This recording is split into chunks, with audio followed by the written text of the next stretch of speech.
meminta Jokowi untuk memerintahkan Kapolri, memerintahkan kepada Kapolda di Reskrimum. Di situ kan sudah ada relasi kuasa.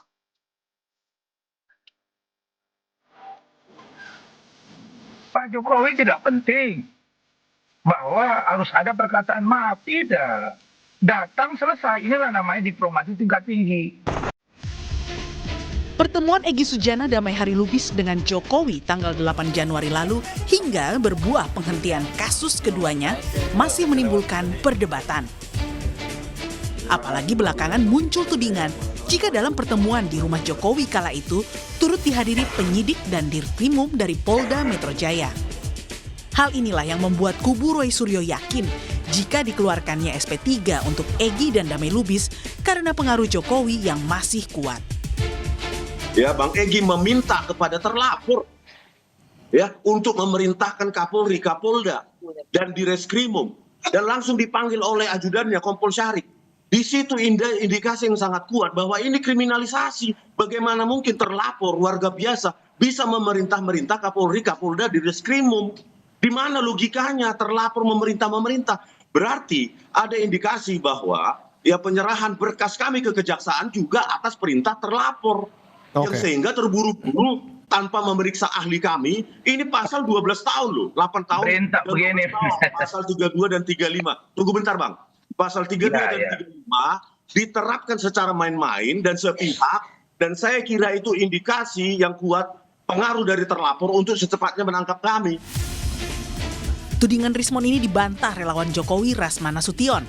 Menurut Rasman, sedari awal Jokowi justru menunggu pembuktian fitnah ijazahnya di pengadilan. Namun, jika sebelum sampai di ranah pengadilan, para tersangka mau sepakat berdamai, Jokowi menurutnya akan memaafkan.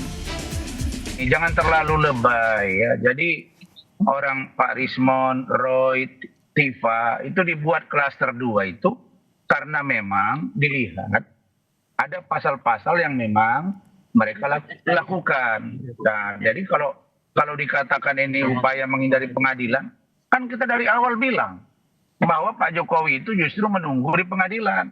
Nah, tetapi di perjalanan berjalannya waktu, ada beberapa orang, termasuklah Pak Egy Sujana, yang bertemu dengan Pak Jokowi untuk melakukan restoratif justice. Pak Jokowi tidak penting bahwa harus ada perkataan maaf, tidak. Datang selesai, inilah namanya diplomasi tingkat tinggi. Sebelumnya, Egy Sujana mengaku jika ia datang menemui Jokowi di Solo bukan untuk meminta maaf, melainkan meminta Jokowi yang diyakini masih punya pengaruh yang kuat agar memerintahkan Kapolri hingga Kapolda Metro Jaya untuk menghentikan perkara yang menjeratnya. Saya datang bukan untuk minta maaf, saya minta perintah Kapolri kepada Kapolda kepada Dirkrimum, cabut cekal saya dan SP3-kan saya. Dia langsung reaksi, Pak Syarif, ajudannya, panggil polisi. Nah, saya baru tahu di sana ada polisi, bukan saya didampingi polisi. Mengenai diterbitkannya SP3 kasus Egy dan Damai Lubis pada 16 Januari, Kabid Humas Polda Metro Jaya Kombes Budi Hermanto membenarkan jika penghentian perkara dua tersangka tersebut berdasarkan hasil gelar perkara khusus untuk keadilan restoratif. Budi menambahkan, gelar perkara khusus dilakukan setelah adanya permohonan dari para terlapor dan tersangka serta mempertimbangkan terpenuhinya syarat keadilan restoratif sesuai ketentuan yang berlaku. Upaya Roy CS untuk membuktikan penetapan tersangka terhadap mereka tidak tepat terus diupayakan.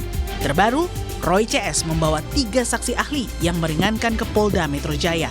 Mereka adalah ahli digital forensik di bidang digital image processing, Tono Saksono, ahli komunikasi yang terlibat dalam penyusunan Undang-Undang ITE, Henry Subiakto, dan ahli saraf dan neuroscience, Zainal Mutakin. Tim Liputan, Kompas TV.